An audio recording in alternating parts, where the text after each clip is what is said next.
आज सभी राम मंदिर के बारे में बात कर रहे हैं कि कितना सुंदर मंदिर बना है। 22 जनवरी 2024 का दिन सभी को याद रहेगा। इस दिन को सभी ने दिवाली की तरह बनाया, घर घर दिए जलाए गए। हर किसी की जुबान पर बस एक ही नाम था, जय श्री राम, जय श्री राम। 22 जनवरी को मंदिर में श्री राम जी की मूर्ति रखी गई है। आज सब अयोध्या के बारे में जानते हैं, मगर काया आप ये जानते हैं कि अयोध्या नगरी कितनी पुरानी है? पुराने वेदों और शास्त्रों में भी अयोध्या का जिक्र है। अयोध्या का इतिहास तो हम सब जानते हैं, हमने रामायण में पढ़ा है, लेकिन आज हम बात करेंगे बाबरी मस्जिद और इससे जुड़ी घटनाओं की। इस वक्त पूरा भारत श्री राम की मूर्ति की प्राण प्रतिष्ठा को लेकर खुशियों में सराबोर है। ऐसे में क्यों ना इतिहास के गलियारों में एक बार घूम लिया जाए। अयोध्या का विवाद बाबरी मस्जिद से घिरा हुआ है। साल 1528 में जब बाबर के सेनापति मीर बाकी ने अयोध्या में बाबरी मस्जिद बनवाया।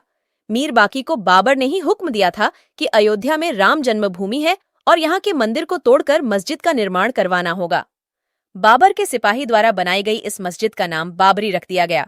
हालांकि इसे लेकर अभी भी विवाद है कि बाबरी मस्जिद को मंदिर तोड़कर ही बनाया गया था, लेकिन कई किताबें इसका जिक्र जरूर करती हैं कि मंदिर की सामग्री से ही मस्जिद का निर्माण शुरू किया गया था। उस वक्त क्या हुआ था, इसे लेकर कई दावे मिलते हैं। मस्जिद के बनने के 300 साल बाद इसे लेकर विवाद की पहली झलक दिखाई दी। 813 से 1855 के बीच में अयोध्या के मंदिरों को लेकर विवाद शुरू होने लगे। इंडियन हिस्ट्री कलेक्टिव की रिपोर्ट बताती है कि उस वक्त मुसलमानों के एक गुट ने हनुमानगढ़ी मंदिर पर हमला कर दिया था। उनका मानना था कि यह मंदिर मस्जिद को तोड़कर बनाया गया है। हालांकि इसका कोई भी प्रमाण नहीं मिला। तत्कालीन नवाब वाजिद अली शाह से इसके बारे में शिकायत भी की गई। इस मामले को सुलझाने के लिए कमेटी बनाई गई। उस कमेटी की जांच रिपोर्ट में सामने आया कि वहां कोई भी मस्जिद था ही नहीं। साल 1858 में निहंग सिखों के एक दल ने बाबरी मस्जिद के अंदर घुसकर हवन पूजन किया था। उस वक्त इस घटना के खिलाफ पहली बार एफआईआर की गई थी और लिखित में यह विवाद सामने आया था। उसमें लिखा गया था कि अयोध्या में मस्जिद की दीवारों पर राम का नाम लिख दिया गया है और उसके बगल में एक चबूतरा बना है। साल 1869 में अंग्रेजी सरकार ने इसके बीच एक दीवार खड़ी कर दी, जिससे हिंदू पक्ष और मुस्लिम पक्ष शांति से अलग अलग स्थान पर पूजा और इबादत कर सकें। यहीं से पहली बार राम चबूतरा शब्द प्रचलन में आया था। अब तक हालात काफी खराब हो चुके थे। गाहे बगाहे खबरें आती रहीं कि हिंदू पक्ष ने बाबरी मस्जिद पर कब्जा कर लिया है, लेकिन तब तक ऐसा नहीं हुआ था। वहां के हालात को सुधारने के लिए कानूनी मदद ली गई, लेकिन साल 1939 की एक रात वहां राम मूर्ति मिलने का दावा किया गया।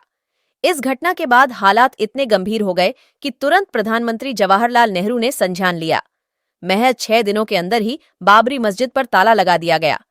उस वक्त हिंदू पक्ष ने दावा किया था कि रामलल्ला की मूर्ति अपने आप वहां प्रकट हुई है, लेकिन इस दावे को खारिज कर दिया गया। साल 1950 में एक बार फिर से किया गया केस। 2 अलग अलग केस फैजाबाद कोर्ट में दाखिल किए गए और हिंदू पक्ष ने रामलल्ला की पूजा की आज्ञा मांगी। हालांकि कोर्ट ने इजाजत तो दे दी, लेकिन अंदरूनी गेट को बंद ही रखा गया।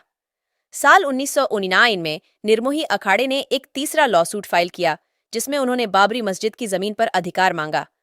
ऐसे ही साल 1961 में मुस्लिम पक्ष ने एक केस फाइल किया, जिसमें यूपी सुन्नी वक्फ बोर्ड ने कहा कि उन्हें बाबरी मस्जिद ढांचे पर हक चाहिए और राम की मूर्तियों को यहां से हटा दिया जाना चाहिए। साल 1944 से एक बार फिर से गरमाया राम जन्मभूमि का विवाद।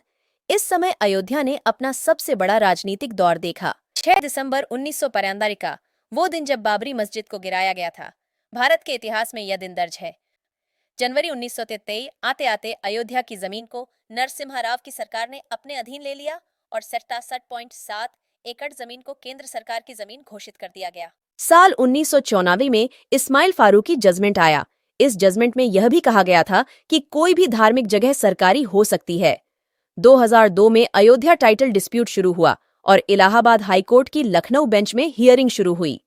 अगस्त 2003 में ASI archaeological survey of India ने मस्जिद वाली जगह पर खुदाई शुरू की और यह दावा किया कि इसके नीचे 10वीं सदी के मंदिर के साक्ष्य मिले हैं। अब तक अयोध्या की जमीन को हर पक्ष अपने लिए मांग रहा था, लेकिन इलाहाबाद हाईकोर्ट ने इस जमीन को 3 हिस्सों में बांट दिया। इसके तहत 1/3 हिस्सा निर्मोही अखाड़ा को, 1/3 हिस्सा सुन्नी वक्फ बोर्ड को और 1/3 हिस्सा रामलल्ला विराजमान को दिया गया। इस फैसले ने पूरे देश में विवादों को जन्म दिया। इसके खिलाफ एक बार फिर से याचिका दायर हुई और साल 2011 में सुप्रीम कोर्ट ने इलाहाबाद हाई कोर्ट की रूलिंग को रोक दिया।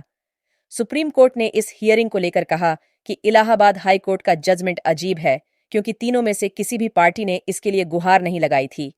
नवंबर 2019 आते आते सुप्रीम कोर्ट ने हिंदू पक्ष के हित में फैसला सुनाया और राम मंदिर को एक ट्रस्ट के जरिए बनवाने का आदेश दिया।